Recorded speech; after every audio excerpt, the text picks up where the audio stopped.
प्यारे विद्यार्थियों, आज हम हिंदी कहानी का उद्भव व विकास श्रृंखला के तीसरे भाग में मुंशी प्रेमचंद के बाद का जो युग है, जिसको प्रेमचंदोत्तर युग कहा गया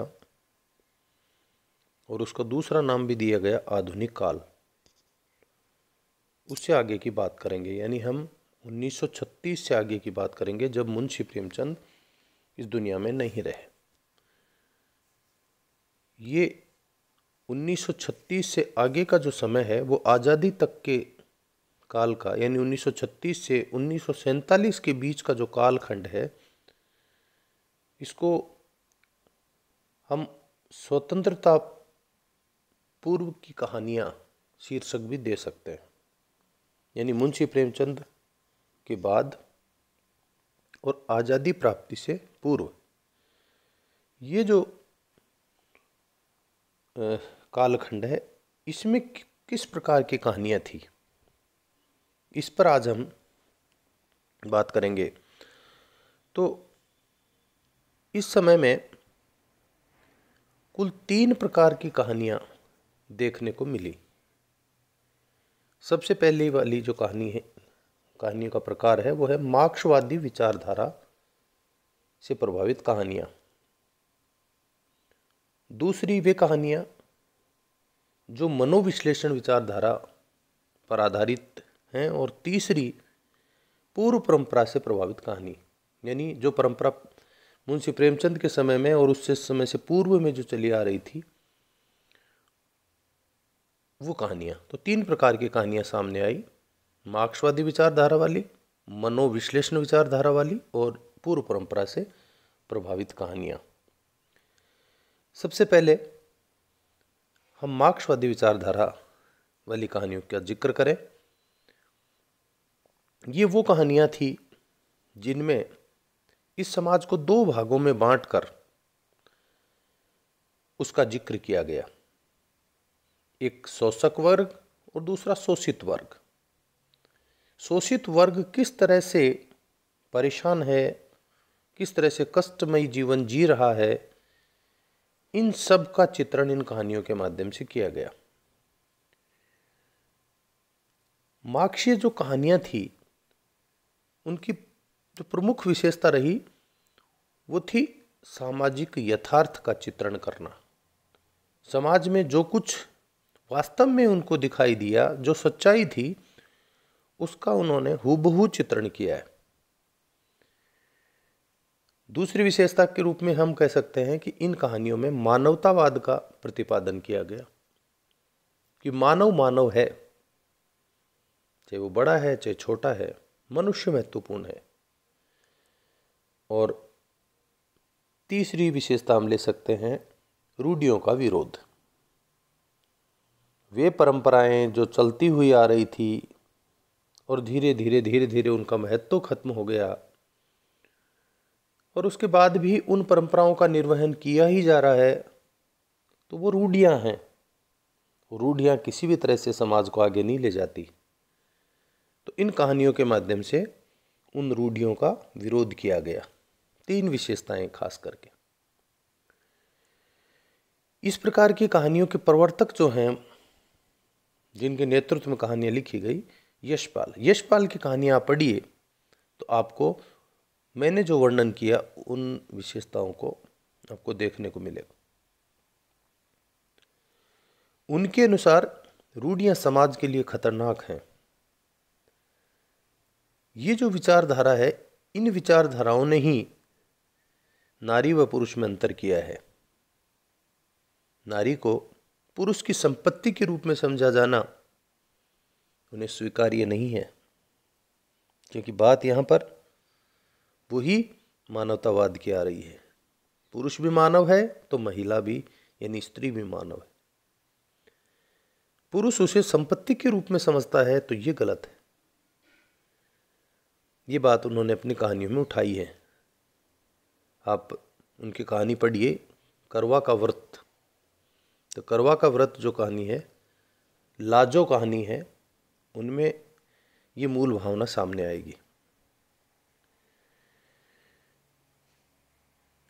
यशपाल की ही परंपरा की जो अन्य कहानीकार हैं उनमें हम रांगे राघव, राहुल सांकृत्यायन, अज्ञे जी, उपेंद्र नाथ अश्क, अमृतलाल नागर आदि को ले सकते हैं।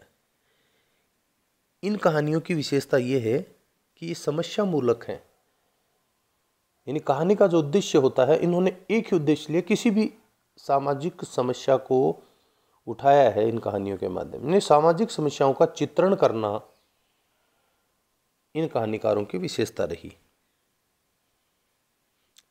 ये कहानियां जब आप पढ़ेंगे तो इन कहानियों में कहानीपन कम मिलेगा और आपको कहीं न कहीं इन कहानीकारों का आवेश ज़्यादा दिखाई देगा। और आधुनिक विचारधारा पर हिंदी कहानी को लाने का श्रेय इन सब कहानीकारों को ही है कि जिनका मूल स्वरूप परंपरावादी नहीं होकर और आधुनिक विचारधारा हो गई। ये पहला प्रकार, मार्क्सवादी विचारधारा पर आधारित कहानियां। दूसरा मैंने बताया था मनोविश्लेषणात्मक कहानियां या मनोविश्लेषण पर आधारित, मनोविश्लेषण विचारधारा पर आधारित कहानियां, तो उनकी हम बात करते हैं। ये भी हिंदी कहानी साहित्य की एक विशिष्ट धारा है जिसने प्रेमचंद युगीन बहिरंग यथार्थ को छोड़कर व्यक्ति के अंतरंग और आत्मा के सूक्ष्म मनोभावों का विश्लेषण किया।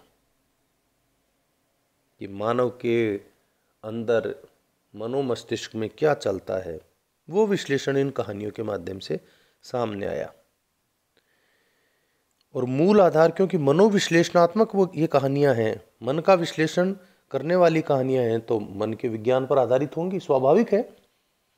तो इस विचारधारा की जो प्रेरक शक्ति है वो मनोविज्ञान है। इसे हिंदी कहानी में प्रतिपादित करने वालों में सबसे बड़ा नाम हम ले सकते हैं जैनेन्द्र कुमार का।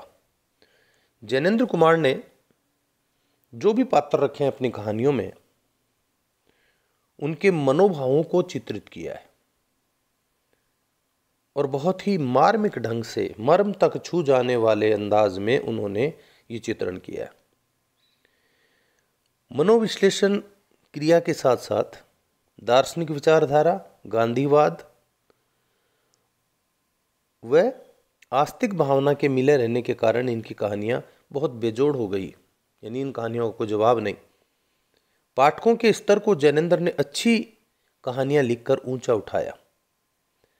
इलाचंद्र जोशी और अज्ञे इस परंपरा के अन्य कहानीकार कहे जा सकते हैं। यानी अज्ञे ने मार्क्सवादी विचारधारा पर आधारित कहानी भी लिखी है, तो मनोविश्लेषण विचारधारा पर आधारित कहानियां भी लिखी हैं। ये दो प्रकार हो गए। अब तीसरा प्रकार, पूर्व परंपरा से प्रभावित। पूर्व परंपरा का मतलब वो जो पहले पीछे से चला आ रहा है। हिंदी कहानी साहित्य को सामाजिक धरातल देकर सामाजिक उद्धार के लिए एक माध्यम के रूप में अपनाने के आदर्श को लेकर इस कालखंड में भी अनेक कहानियां लिखी गई।